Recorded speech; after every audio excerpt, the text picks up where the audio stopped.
Salve, salve guerreiros! Meu nome é Wendenberg e você está no Brigada Operacional. No vídeo de hoje, vamos estudar detalhes importantes que podem salvar a sua vida se acontecer um princípio de incêndio na sua casa, no seu local de trabalho ou em qualquer ambiente que você frequente. Mas antes de ir para o conteúdo, eu já te peço um favor. Meta o dedão aqui no like, compartilhe com um amigo, porque aqui no Brigada Operacional não tem meia verdade, história engraçada e nem frase bonita. Aqui a gente tem conteúdo. Então vamos para o conteúdo. Se na sua residência iniciasse um princípio de incêndio, ou se esse sinistro acontecesse no local aonde você trabalha, o que fazer? Iniciou-se um princípio de incêndio, e agora o que fazer? Só lembrando, pessoal, o crucial nisso tudo é termos sempre um plano de fuga, porque o tempo é primordial quando se fala em princípio de incêndio. Aquele princípio de incêndio que iniciou no eletrodoméstico, numa lâmpada ou em qualquer outro móvel ou em uma lixeira, ele pode se expandir e tomar toda uma edificação. Se você é prevencionista, trabalha com público ou não, você é apenas um curioso do assunto, o mais importante de tudo, sempre que você frequentar algum ambiente, principalmente um que você não tenha afinidade com os ambientes, desde a entrada até o seu destino, você deve observar placas de sinalização e possíveis rotas de fuga. Por quê? A gente vai cair no primeiro item, que é um dos mais importantes, que é manter a calma. Se mantendo a calma fica difícil no meio do alvoroço, às vezes a gente achar a saída, imagine se eu não conhecer a edificação, se eu não souber para onde fugir e se eu não observei nenhuma placa de sinalização. Nesse momento, em meio à fumaça, à gritaria, a desespero, fica quase impossível eu localizar a minha rota de fuga. Portanto, sempre em qualquer ambiente, seja residencial, seja de um shopping, seja de um show, ao entrar eu já devo ver possíveis rotas de fuga, que ali vai ser o local aonde eu vou achar a saída no momento de um sinistro. Enquanto eu falo os outros detalhes, eu vou colocar aqui do lado o exemplo de um incêndio que aconteceu em uma árvore de Natal, para vocês verem o quão rápido que esse incêndio se propaga. Observe que embaixo vai passando os segundos e em pouco tempo esse incêndio consome toda aquela sala. Portanto, como eu falei lá no início, o tempo é crucial. Vamos lá. Eu estou no meu ambiente de trabalho, um prédio residencial ou um prédio comercial, iniciou-se um princípio de incêndio. Primeiro, eu vou manter a calma. Segundo, eu vou tentar buscar a rota de fuga mais próxima, que eu já observei anteriormente e já sei através das placas de sinalização para onde ir. E esse trajeto eu vou fazer sempre fechando as portas que ficam para trás. Por quê? Sabemos que o oxigênio é um dos fatores principais para manter uma chama. Exemplo disso é quando a gente está acendendo uma churrasqueira para fazer um churrasco, o carvão ainda está com fogo ali meio tímido e a gente vai lá e abana. A gente começa a introduzir oxigênio naquele carvão, naquela chama, e ela rapidamente se expande. Quanto mais oxigênio, mais fogo. A partir do momento que eu estou seguindo a minha rota de fuga e faço o fechamento das portas e janelas que vão ficando para trás, eu diminuo a quantidade de oxigênio e vou diminuir a alimentação daquele fogo. Seguindo o corredor, eu me deparo com uma porta fechada à minha frente. Eu tenho que abrir essa porta de uma maneira bem calma. Primeiro de tudo, com o dorso da mão, eu vou testar a temperatura da porta e da maçaneta, igualzinho a essa figura que eu estou colocando aqui do lado. Após isso, eu vou tocar a mão na maçaneta, abrir levemente. Por que eu abro levemente? Tem um fenômeno chamado Black Draft, que é o que?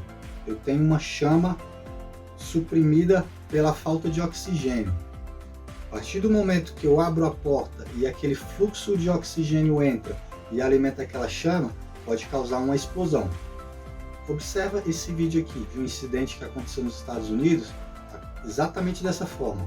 Os bombeiros chegam para atender um sinistro, ao abrir a porta, aquele suprimento de oxigênio entra rapidamente e causa uma explosão, ferindo todo mundo que está envolvido naquele incidente.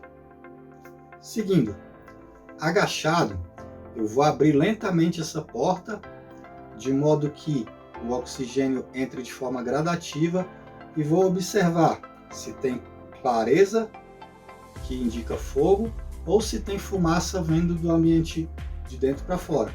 Caso não tenha nada disso, eu vou abrir a porta, vou seguir o meu fluxo e fechar a porta novamente após eu passar. Isso eu vou fazer em todas as portas que tiverem à minha frente até eu encontrar a escada de emergência. Ao encontrar a escada de emergência, se a gente observar, o corrimão interno, do lado interno da escada, ele é contínuo. Eu vou seguir descendo ele pelo lado interno e ele só vai terminar no local de saída, que possivelmente vai ser o térreo. Compreendido? Dessa forma, caso esteja escuro, a energia foi desligada, não tem iluminação de emergência, eu consigo descer todos os andares até encontrar a saída. Se eu estiver no subsolo ou na parte mais baixa do prédio, a tendência é eu subir da mesma forma usando o lado interno da escada com a mão no corredor. Acabou o corredor, é sinal de que eu estou no local de saída, possivelmente será o térreo. Quando eu vou seguindo a minha rota de fuga e eu fecho as portas e janelas sem trancar, que vão ficando para trás de mim, eu diminuo o suprimento de oxigênio, que é um dos elementos essenciais do fogo, e automaticamente eu diminuo essa chama. Compreendido essa parte, cheguei no corredor, dou de cara com o elevador. Eu nunca uso o elevador quando se tem um princípio de incêndio, independente do tamanho. Por quê? A principal atitude do corpo de bombeiro, do brigadista, de uma pessoa que esteja treinada naquela edificação, é que quando se identifica qualquer foco de incêndio, é desligar a energia elétrica. Por quê? A energia elétrica pode potencializar aquele incêndio de alguma forma. Quando o incêndio tomar a sala, pode haver curto-circuito e se propagar rapidamente para outros lugares. Por isso, sempre que se tiver um princípio de incêndio, uma das primeiras atitudes é desligar a energia elétrica. Imagina só, você, dentro de um elevador, alguém vai lá e desliga a energia elétrica, aquele elevador para, o fosso do elevador vai funcionar como uma chaminé. Toda aquela fumaça, todo aquele fogo, toda aquela temperatura que tiver naquele ambiente vai seguir o fluxo do fosso do elevador. Imagina só uma pessoa lá dentro. Possivelmente, ou ela vai morrer asfixiada com a fumaça, ou ela vai ter uma temperatura muito grande sufocando ela lá dentro. Portanto, nunca use o elevador. Sempre use as escadas de emergência. Compreendido? Muito importante, pessoal. Nunca, jamais volte para buscar nenhum pertence, pois a sua vida é mais importante. Caso o ambiente seja tomado pela fumaça, tente andar sempre o mais próximo do solo possível. Caso não esteja fumaça no local, ande normalmente, de modo que o fluxo siga mais rapidamente. Tente improvisar um respirador. Caso você tenha acesso a um pano limpo ou uma toalha, se você puder molhar ela e seguir com ela molhada para sempre que tiver fumaça ou temperatura no local você proteger o seu rosto, também é muito interessante. Nunca tire suas vestimentas, camiseta, short, permaneça sempre com ela, porque além de fazer uma barreira contra a temperatura, vai evitar uma possível queimadura caso você tenha contato com alguma chama. Segundo a avaliação feita pelo Corpo de Bombeiro, até 1 minuto você saindo da edificação é sinal de que você saiu com segurança. A partir daí, passou de 1 minuto, começa a colocar em risco a saúde de todos os envolvidos. Portanto, pense nesses detalhes, sair o mais rapidamente, manter a calma, andar o mais próximo do chão caso esteja fumaça no ambiente, não tirar as vestimentas, proteger o rosto se possível com um pano úmido e nunca voltar para pegar nenhum objeto. Esses fatores podem salvar a sua vida. Eu fiz uma pesquisa Identifiquei alguns incêndios que entraram para a história e por esse rascunho aqui eu vou ler para vocês. O primeiro que eu anotei aqui foi em 1974, o edifício Joelma. A causa desse incêndio foi um curto-circuito. Tiveram 191 vítimas fatais e 300 feridos. Edifício Andrews, em 1972. A causa também foi um curto-circuito.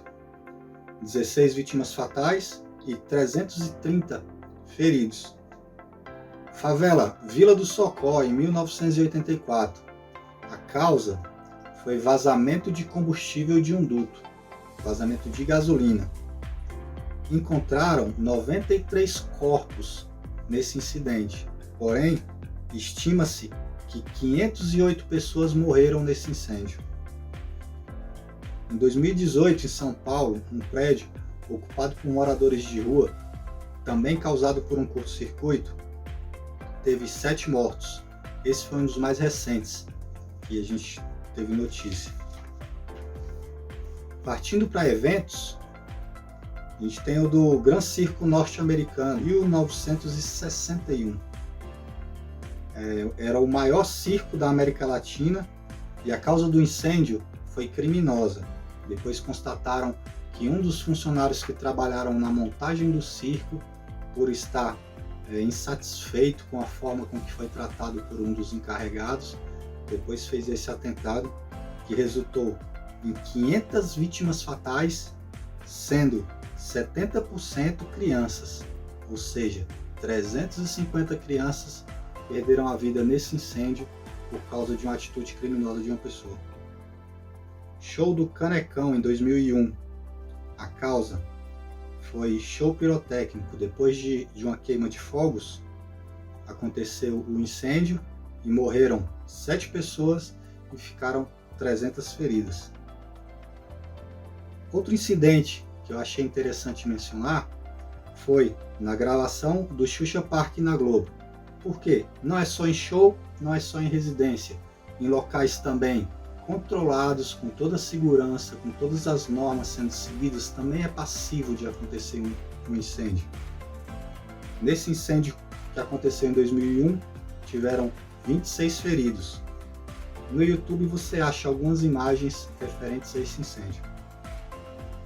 E um dos mais polêmicos que a gente pôde acompanhar na íntegra, porque foi recente, foi o da Boate Kiss, em 2013. A causa também foi queima de fogos de artifício dentro da boate.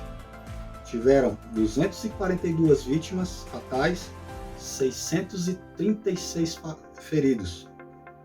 E a partir desse incidente foi criado no Rio Grande do Sul a Lei 14.376, que foi batizada como Lei Kiss, que cuida da segurança e proteção contra incêndio em eventos. Podemos observar, através dessa leitura, que a gente pode estar em show, em programa de TV, em boate, a gente sempre vai ter o risco de acontecer um incidente. Quanto maior a aglomeração, maior o risco. Por quê? Imagina uma quantidade enorme de pessoas se afunilando para sair numa saída de emergência, que a maioria das vezes tem 2 metros de largura e não comporta aquela quantidade de pessoas. Alguns vão morrer pisoteados, outros vão morrer pela inalação excessiva de fumaça e outros vão morrer por conta do fogo. Vale lembrar que em um incêndio, o que mais mata não é o fogo, o que mais mata é a fumaça, porque antes que o fogo chegue até a vítima, a fumaça já causou-lhe uma intoxicação, de modo que ela não vai sobreviver. Desse modo eu encerro o conteúdo desse vídeo, mas vocês continuam agregando valores nos comentários aqui embaixo. Por ser um conteúdo de extrema relevância, eu peço que você, além de curtir e compartilhar com um amigo, compartilhe também com seus familiares, pois todos nós estamos sujeitos a passar por uma situação de sinistro dessa magnitude. Para quem ainda não me segue no Instagram, o Hindenberg Operacional. Lá você vai encontrar, além dos resumos de todos os vídeos gravados aqui no YouTube, conteúdo de extrema relevância na parte de atendimento pré-hospitalar e primeiros socorros. Se você deseja me contratar como seu instrutor de primeiros socorros, defesa pessoal, trabalho em altura ou proteção e combate a incêndio, entre em contato nesse e-mail aqui. Brigada Operacional. Os vídeos são feitos de brigadista para brigadista.